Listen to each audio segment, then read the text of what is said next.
Hey, Kadijah, I'm going to make you a video here. I'm going to put my headphones on just because I don't know, I got used to hearing it. With these on, I can hear everything that I'm saying, and it shuts out the around sound, so I hear better. I mean, the recording sounds better to me that way. Okay, so here's what I need to say. This is probably very important. I'm very scholarly. You can see that I've studied this for a long time. Here's something I need to tell you. There's something very personally invested in this that I have. I was raised in a home that we went to church 3 times a week. That was a high amount for going to church in the United States. We go Sunday morning services, Sunday evening services, and then Wednesday there would be services then.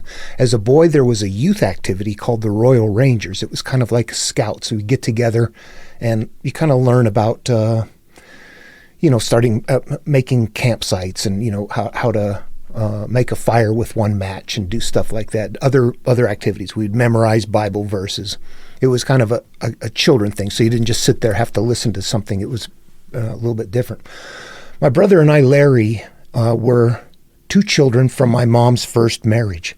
I don't remember my biological father, but I learned later that he was an alcoholic and that he used to beat my mom and take the money, and she got tough, and he would not go to work. She would go to work and get tip money. She was a waitress, and he would come home and take the money and then just disappear again, apparently. I don't remember. I was just an infant. She started holding back the money because she said, I had to feed you kids. She's telling me this later in life as I'm trying to figure out why our life was so messed up as kids. I had a lot of things to resolve. She had been raised in the area where, like, Trump support and all that is, the Christian kind of people that are just wackos, that they don't understand the Bible, they don't know what Jesus teaches, they turn him into something that sounds like he's evil. It's really, they're turning the Bible into them. They're not following the religion, they're making the religion become them. Okay, that's a big story right there. I don't want to get into it because it just makes me mad. And I don't want to sit here and get mad about that because it's not going to change anything, so I'm not going to go there. It just makes me mad that they're idol worshipers. They turn the religion into them.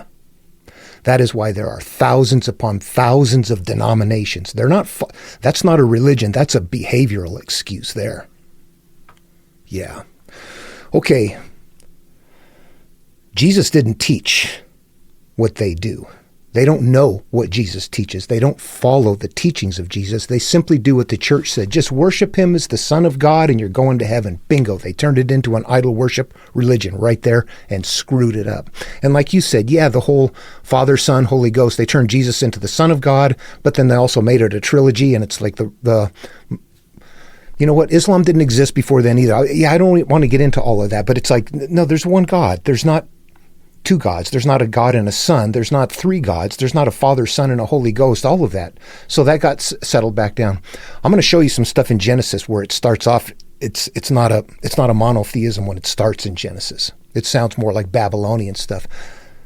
The religion is morphed. Abrahamic religion has morphed. And it starts out, of course, you can see Judaism, Christianity, Islam. That's all Abraham. That's morphing. That's evolving religion as humanity, as society evolves. Okay, let me get back to my story about my childhood. Okay, so I don't remember my biological father. Apparently my mom said he began to start burning my brother Larry and me. He was a year and a half older than me. He would burn us with cigarettes. He smoked. And that he would burn us with cigarettes and take a knife blade and start like rubbing it on our skin. She said he would make light cuts. I don't know, but when he came home and he wanted the money and she said no, he would beat her, and she got toughened up and said, nope, you're not going to do it. He said, okay, I'll take the kids then. So she started giving up the money again. She had to keep some stash, but when he went after us, anyway, she didn't know what to do. Her family was from that area down there, and they're like, get out. You're a grown kid. You're on your own now. You make your bed, you sleep in it.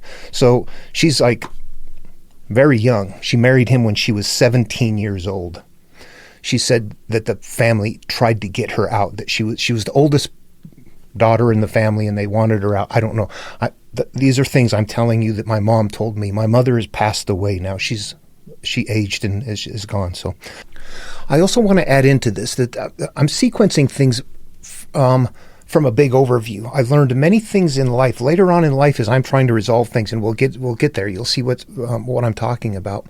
But my mom was molested by her family members as a girl. So was her sister, my Aunt Venda, who also is passed. All of them are gone now. Yeah, within the family there was molestation. So 17, go get a bad marriage. Yeah, that's going to happen.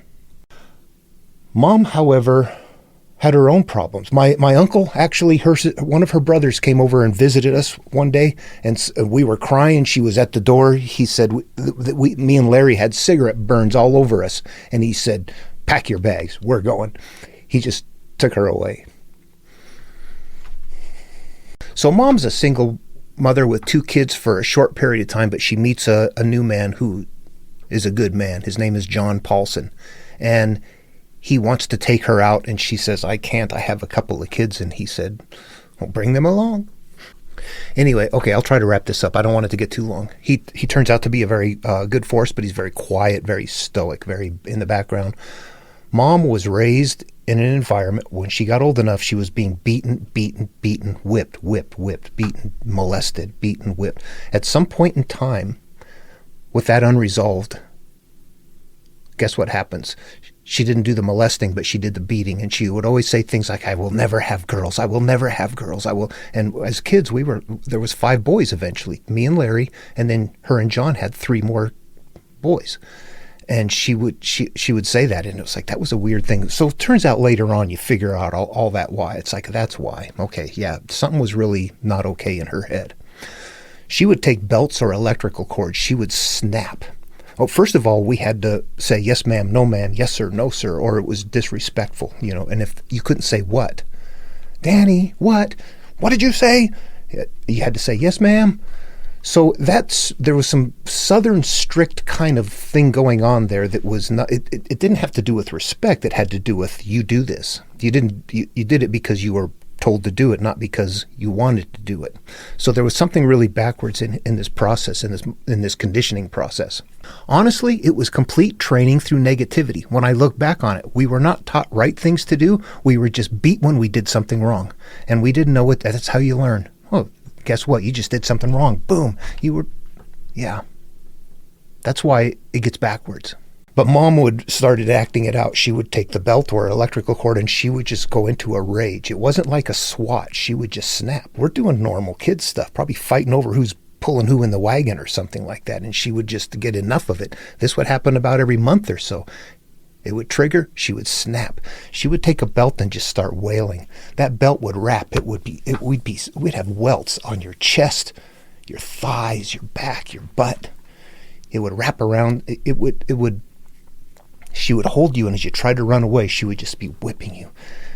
Each of us, not one, each of us, until it played out. And she would be like, shut up or you're going to get more. Shut up or you're going to get more. And you couldn't. You're just getting beat.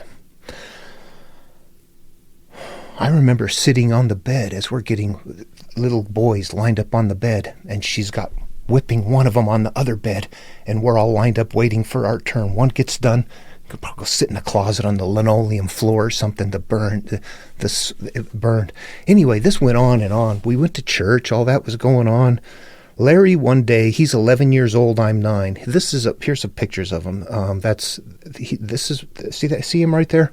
We came home from Sunday school one day, and Larry was talking to me. Dad was at work. We were coming home from church. And I remember Larry talking to me about heaven. He was very excited about learning that when we die, we go to heaven. He said we don't have to eat liver anymore. We won't get whipped. We can see Blackie. That was our cat that it was a cold day, and the cat got into the engine compartment of the car, and it started no more cats. So that was things like that happened in the country, cars out and stuff like that. So anyway, I remember that because we were kids and it was kind of tragic. We just lost our cat. Anyway, but I don't remember much else. Now I'm in the house helping my younger brother Steve learn his ABCs. We're going through the rote A, B, C, D, E, F, G, H, I, J, K, L, M, N, O, P, just repeating it. He's about 4 or something like that, 5, getting ready to start school. and needs to know that. And Larry is outside playing, but something compels me. I want to go outside so bad. I want to disobey, even though I know I'll get beat for it. I finally escape the table. Steve goes to the bathroom, and I go find Larry in the woods, and he had taken a rope and hung himself.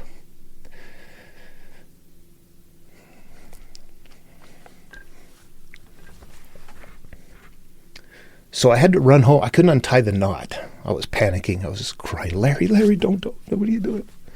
I had to run home. I ran in. I grabbed a butcher knife. I went back out the door. My brother Steve was back at the table by then. He tells my mom, Danny came in and grabbed a butcher knife and ran outside, which is a strange thing. So she comes out to investigate. I go up and I cut the Larry down, and he falls. He slumps to the ground. I cut the rope away.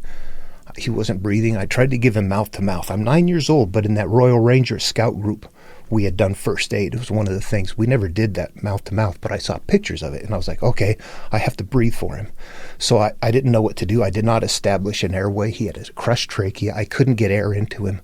I finally just took a deep breath and blew as hard as I could, and I heard this deep rumbling, and I thought, oh, it's working. But all I was doing was forcing air into his stomach, so as soon as I pulled up, he regurgitated, and that's when I panicked and I ran home, and Mom's in the backyard.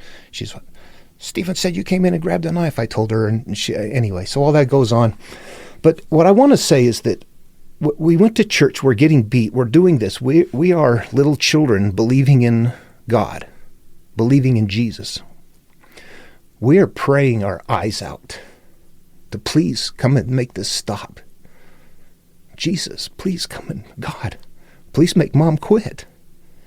She's hurting us. Nothing ever happened. And then that happened. And the beatings for me stopped for about maybe 3 months. There was a reprieve. That was a tragedy. That shook everybody.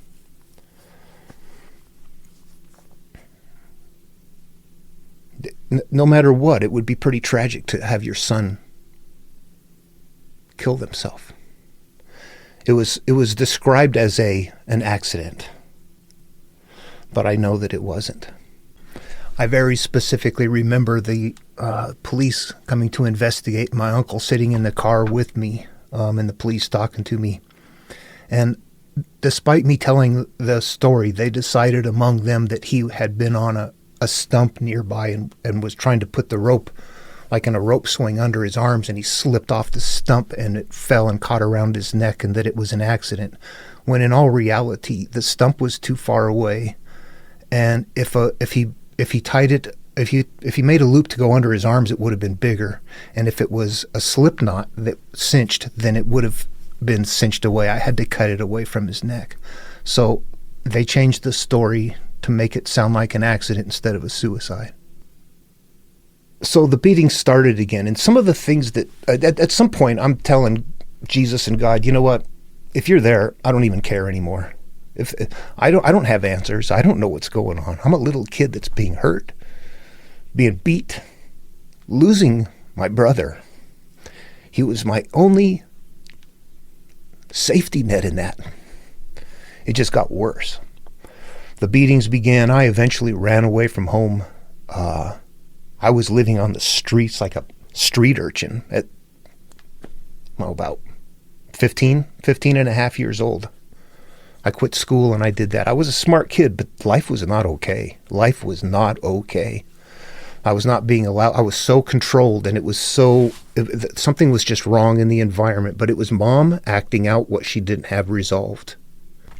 Do you know that is it's a significant part of my story, because it's a significant part of what motivates me, what drives me to do what I do. It's like, I'm looking for Larry. Where did he really go? What really happened? How can he make that decision when we couldn't get any response?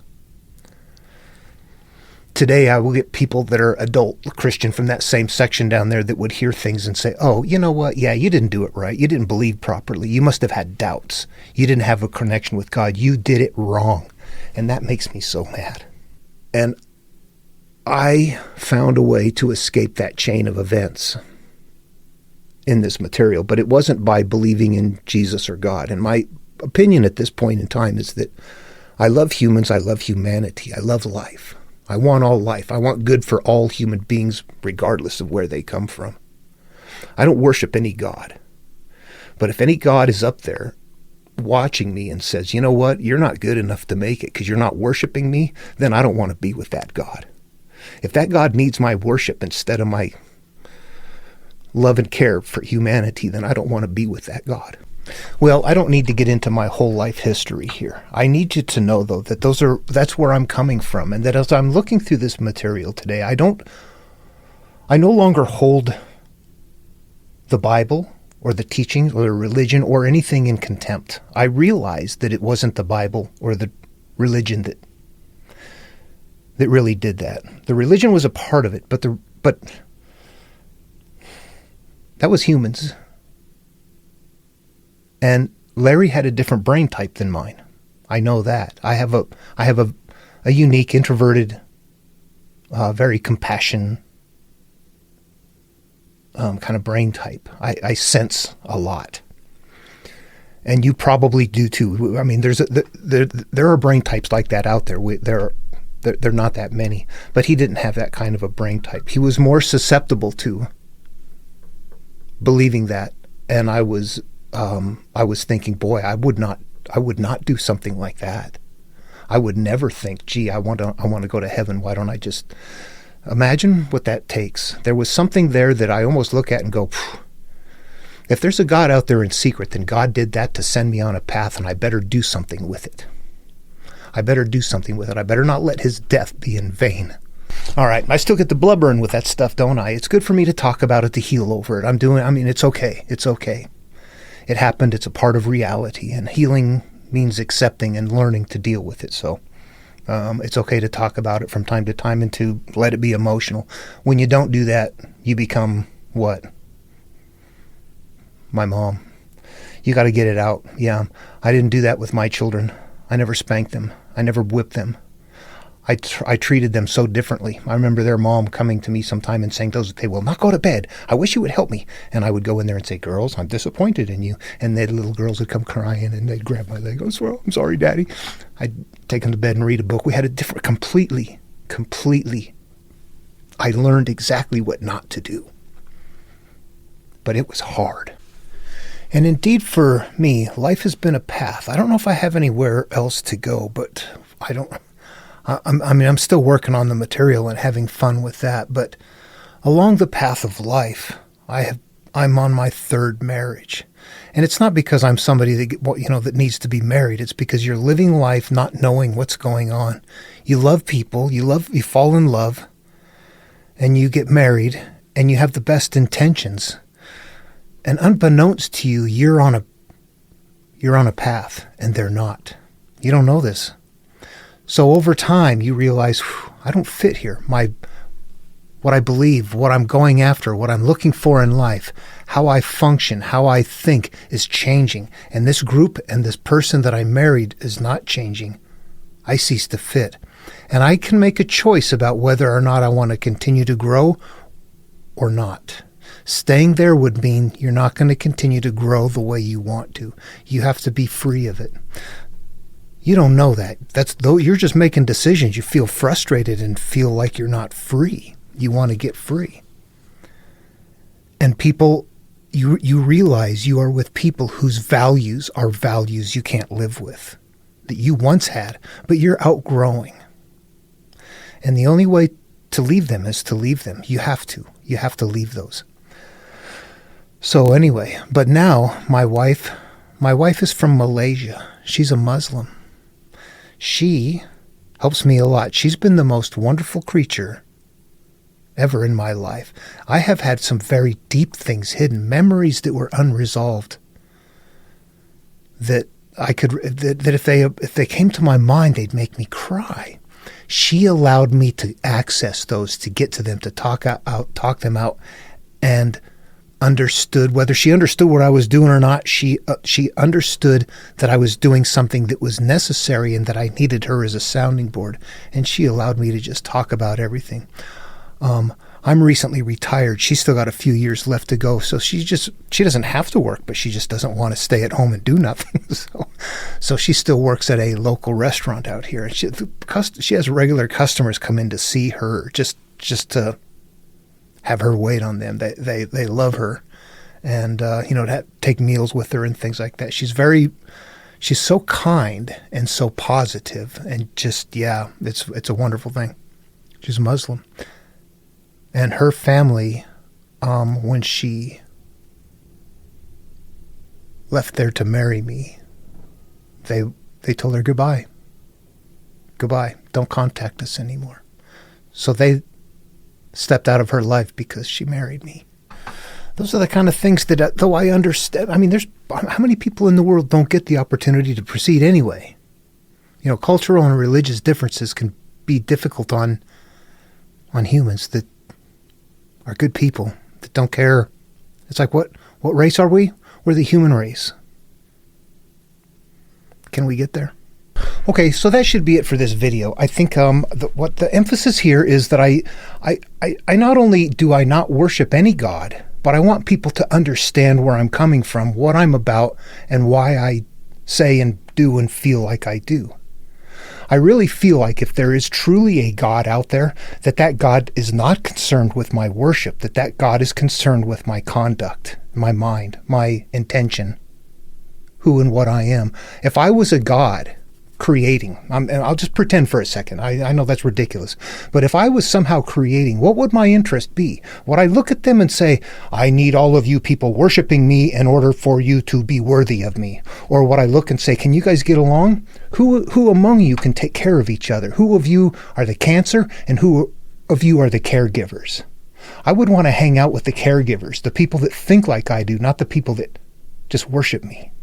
And if God really can see my heart in secret, then I don't need to ask for anything. God sees what I've done. So I live my life that way, but I am respectful of other people as long as they are doing the same thing. I am not respectful of religious folks that are not doing what the religion teaches, and the vast majority of Christians do not do that. Christianity was turned into an idol worship religion. If you read Jesus, and boy, do I know the Bible. I have studied this.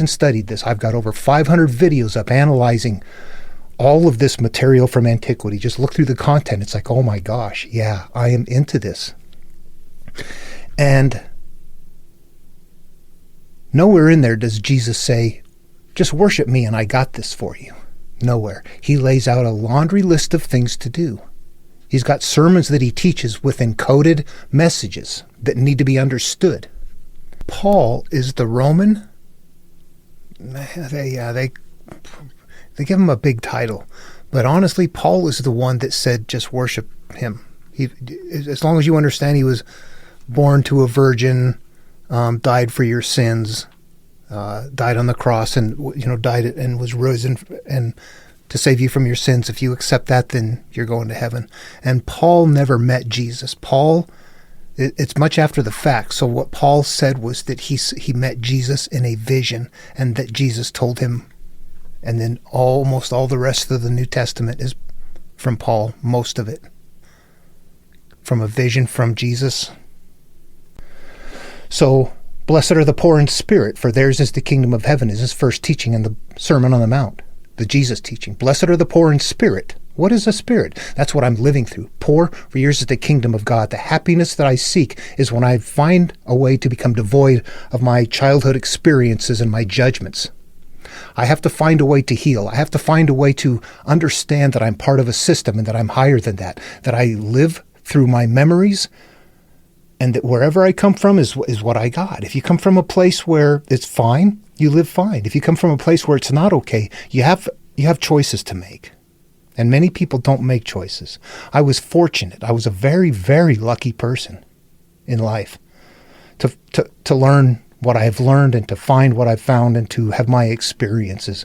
Regardless of any, tear-jerking moments, they all add up to someplace. If you can look at your life and say, you know what, I'm doing the right thing. I feel good about my intentions. I don't feel good about what's happening on the earth at all. I don't feel good at all about humanity or what is happening. I have to look away from it, or my God.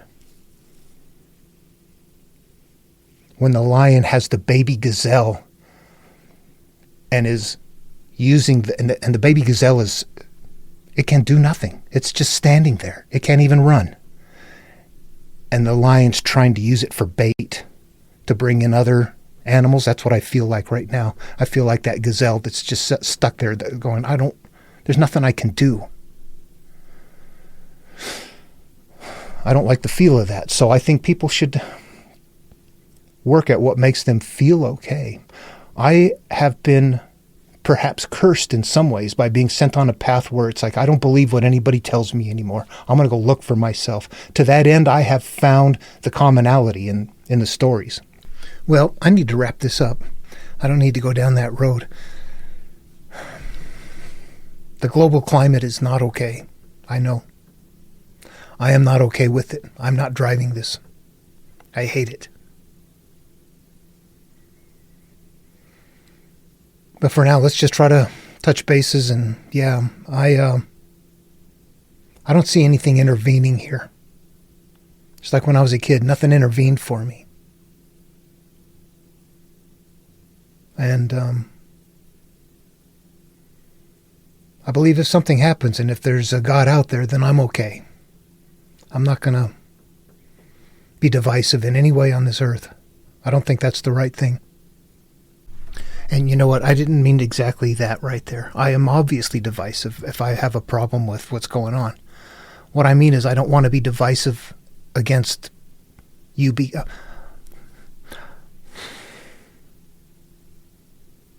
What am I divisive against? Divisive against evil.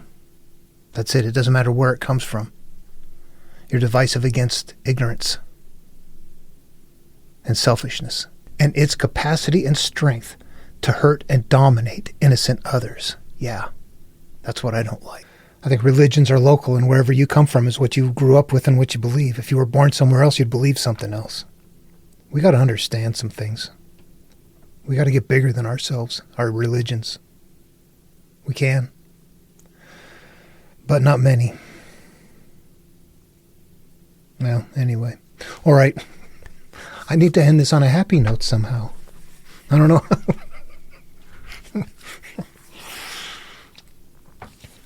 I'll figure out something. I'll send you a video on the phone. Anyway, all right, take care. And yeah, you got a chance to see all the books and everything on the videos I sent on the phone. Did they come through? They were kind of long. It seems like they went through. I can't quite tell. Anyway, I don't know if anything's being filtered or whatnot. All right, take care. See ya. And, your family. Say hi to all of them. Fauzi? Beza? I don't remember them all. I apologize, and I know I'm going to pronounce them incorrectly. Tell everyone hi, and that I care for them very deeply. Take care.